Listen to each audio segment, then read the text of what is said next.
ಅಸೂಯೆ ಎಂಬುದು ನಿಮ್ಮನ್ನು ಒಳಗೊಳಗೆ ಸುಡುವ ಜ್ವಾಲೆಯಾಗಿದೆ. ಇದರಿಂದ ಸಂಬಂಧಗಳಿಗೂ ಹಾನಿ, ನೀವು ಕೂಡ ಮಾನಸಿಕವಾಗಿ ಹಲವು ತೊಂದರೆಗಳನ್ನು ಎದುರಿಸುತ್ತೀರಿ. ನೀವು ನಿರಂತರವಾಗಿ ಇತರರ ಬಗ್ಗೆ ಅಸೂಯೆ ಪಟ್ಟಾಗ ನಿಮ್ಮ ಸ್ವಂತ ಸಾಮರ್ಥ್ಯ ಮತ್ತು ಸೃಜನಶೀಲತೆಯನ್ನು ನೀವು ನಿರ್ಲಕ್ಷ್ಯ ಮಾಡುತ್ತೀರಿ. ನಂತರ ನೀವು ನಿಜವಾಗಿಯೂ ಅಸೂಯೆಪಟ್ಟ ಜನರಿಗಿಂತ ಹಿಂದುಳಿಯುವ ಸಮಯ ಬರುತ್ತದೆ. ಕೆಲವು ಸಲ ಮತ್ತೊಬ್ಬರ ಗೆಲುವು, ಏಳಿಗೆ ಹಾಗೂ ಸಾಧನೆ ನಿಮಗೆ ಅಸೂಯೆ ಉಂಟು ಮಾಡಬಹುದು.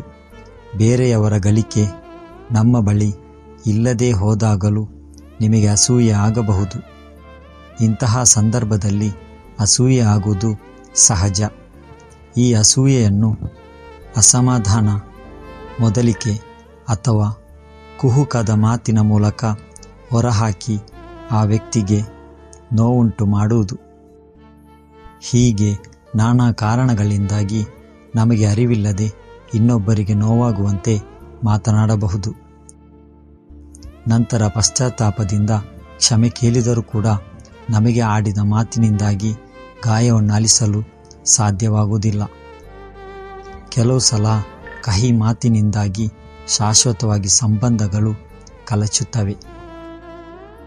ಹಾಗೆಂದು ಬೆಣ್ಣೆಯ ಮಾತುಗಳನ್ನಾಡಿ ಮೋಸವನ್ನು ಮಾಡಬಾರದು.